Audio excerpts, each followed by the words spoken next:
Me llamaron a casa entre llantos por el infarto de mi papá. Corrí de inmediato, solo para que me emboscaran con papeles para firmar y entregar mi dinero. Fingí que iba a firmar y luego solté una bomba que los dejó a todos sin palabras. Deberías haber visto sus caras. Hola, Reddit. Me encontraba a 3 usos horarios de distancia, acabando de terminar una reunión, cuando mi teléfono no paraba de sonar, primero mi mamá, luego mi hermana y después mi tío. Cuando finalmente contesté, mi mamá estaba sollozando tan fuerte que no entendía nada. Mi hermana me arrebató el teléfono, llorando que papá había sufrido un infarto y que tenía que regresar a casa. Ya, se me paralizó el corazón.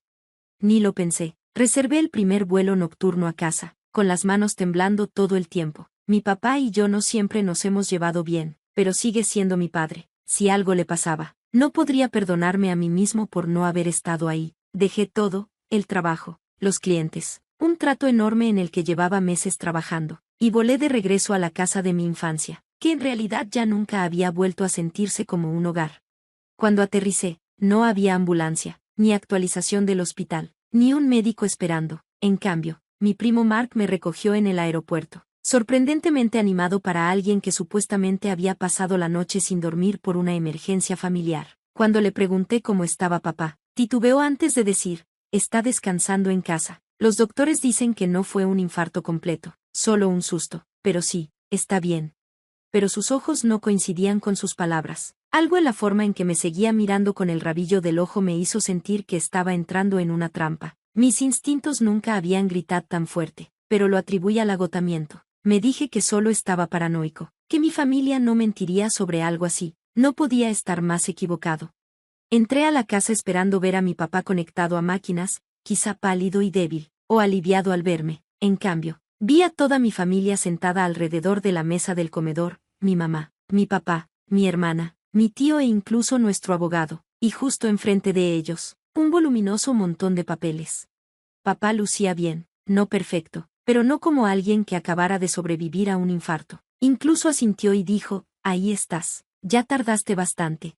Me quedé paralizado. ¿Qué demonios estaba pasando? Empezaron a hablar rápido, demasiado rápido, sobre la herencia, sobre el negocio familiar, sobre cómo yo era el único con bienes que no estaban totalmente endeudados. Lo presentaron como una súplica desesperada, el negocio se estaba viniendo abajo. El susto de la salud de papá les demostró que necesitaban poner todo en orden. Sería solo algo temporal, una transferencia de fondos en papel para fines fiscales, con solo unas cuantas firmas para ayudar a la familia. El abogado, claramente comprado por ellos, deslizó los papeles hacia mí como si todo fuera rutinario, pero no lo era, era una trampa. No solo me pedían ayuda, me pedían que firmara casi todo lo que había logrado en los últimos 10 años, mi departamento, mis cuentas de inversión, mi participación en mi empresa de tecnología, todo empaquetado en párrafos, ordenados bajo el pretexto de ayudar a la empresa familiar a mantenerse a flote. Con una sola mirada supe todo lo que necesitaba saber. Si firmaba, perdería el control, mis activos quedarían legalmente bajo su administración y, si ellos incumplían, que seguro lo harían, me quedaría con nada. No se trataba de la salud de papá, se trataba de vaciar al único miembro de la familia que logró salir adelante, el que hizo algo de sí mismo sin hundirse con el barco. Mi relación con mi familia siempre había sido complicada. Al crecer, yo era la oveja negra, el que no quería trabajar en el negocio familiar, el que se fue de casa temprano, el que se dedicó a la tecnología en lugar de seguir la tradición. Veían mi éxito con una extraña mezcla de envidia y desdén. No me casé joven como mi hermana, no me acomodé al molde familiar, construí mi propia vida, una vida que al fin era estable e incluso prosperaba. Y ahora las mismas personas que se burlaron de mí durante años de repente me sonreían como si fuéramos mejores amigos, como si el pasado no existiera y como si no me estuvieran tendiendo una trampa con chantaje emocional. Noté como de pronto mi mamá ya no lloraba, como mi papá evitaba mirarme a los ojos, como mi hermana no paraba de interrumpirme, ofreciéndome café, riendo demasiado fuerte, haciendo cualquier cosa por disimular la tensión. Miré a mi alrededor y me di cuenta de que no era desesperación, era cálculo. Sabían que vendría, contaban con ello, habían ensayado este momento como una obra de teatro, cada uno con su papel, mi tío como el pacificador, mi mamá como el ancla emocional, mi hermana como la distracción amigable. Incluso el abogado sabía exactamente cuándo asentir y asegurarse de que todo era procedimiento estándar. pero ninguno estaba preparado para el hecho de que he tratado con inversionistas más despiadados que cualquiera de ellos. He estado frente a CEOs dispuestos a devorar a sus propios jóvenes para impulsar una acción. Esto no era una reunión familiar, era una emboscada corporativa disfrazada de cariño. Sonreí, tomé la pluma y fingí que firmaba. La sala soltó un suspiro colectivo de alivio. Mi hermana hasta aplaudió y dijo, no estuvo tan difícil, ¿verdad? Me recosté y dije, nada. Solo estaba mirando alrededor de la sala. Luego, con calma, empujé los documentos de vuelta hacia el abogado y añadí, y por cierto, estas firmas son falsas. Tal vez quieran verificarlo antes de enviarlos. Silencio instantáneo, del tipo que te hace zoom en los oídos. El rostro de mi mamá cayó como una máscara rota. Mi hermana se puso roja como un betabel. Papá finalmente me miró, y la furia en sus ojos lo decía todo, no culpa ni vergüenza. Solo enojo porque no había caído en su trampa. Me levanté y caminé hacia la puerta. Antes de irme, me di la vuelta y dije las palabras que había guardado desde que descubrí que todo era una trampa. Crucé el país porque creí que mi padre se estaba muriendo. Manipularon mi amor por esta familia para intentar robarme. No me llamen nunca más a menos que sea una emergencia de verdad. Y la próxima vez, consigan mejores actores. Todo esto fue patético.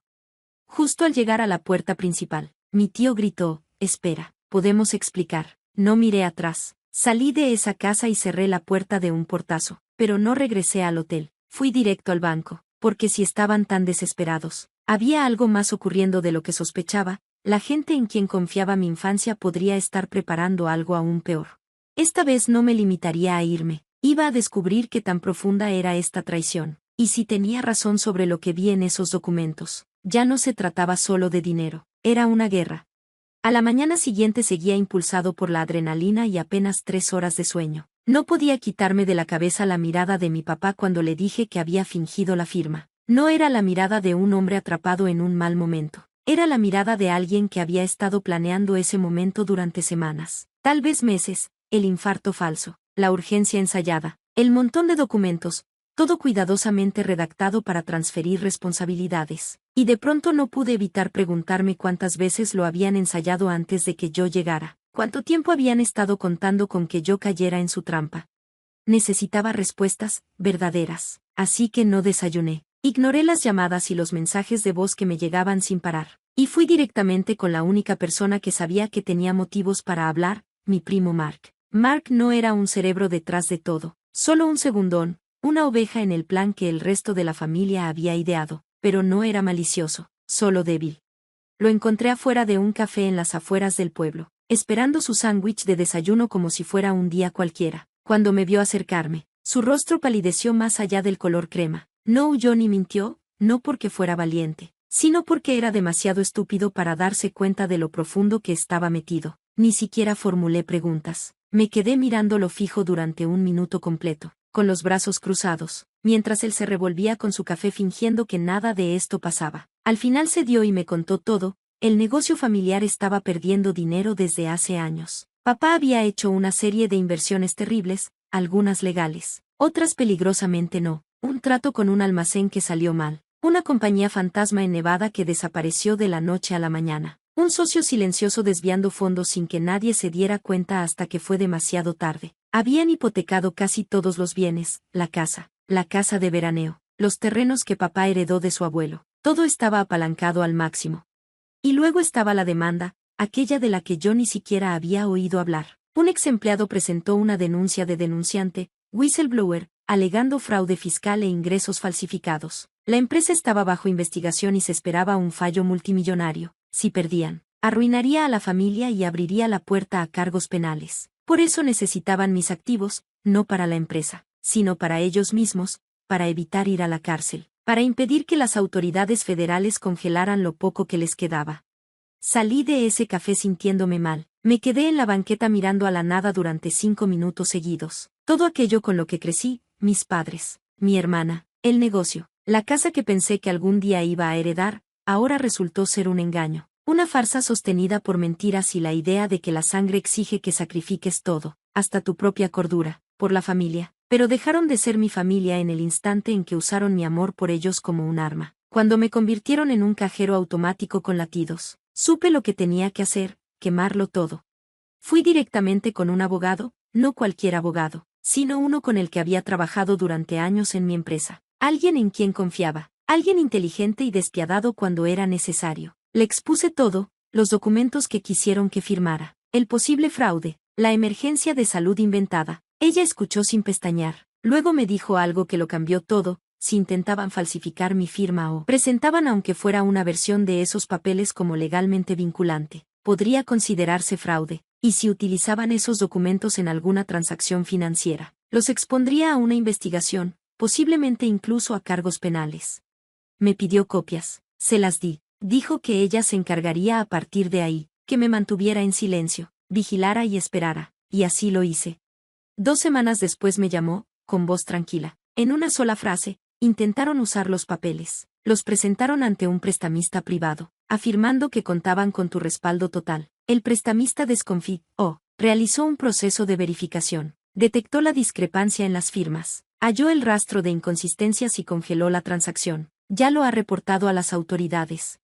La desesperación de mi familia finalmente los había llevado demasiado lejos, y esta vez estaba documentado. Era demostrable, real. No celebré ni me regodeé, pero me presenté en su casa una vez más, no para gritar o discutir, sino solo para decir lo que tenía que decir. Abrían la puerta como si vieran un fantasma. Les dije que sabía todo: la demanda, la deuda, el fraude, las mentiras, todo estaba al descubierto y la investigación ya había comenzado. Les dije que la única razón por la que no había presentado cargos completos era porque quería alejarme limpio, no con venganza, sino con paz. Les dije que estaba rompiendo todos los lazos legales y financieros de forma permanente, actualizando mi testamento y la protección de mis cuentas, y congelando cualquier activo que tuviera el más mínimo vínculo familiar. Si volvía a saber de ellos, lo haría público todo.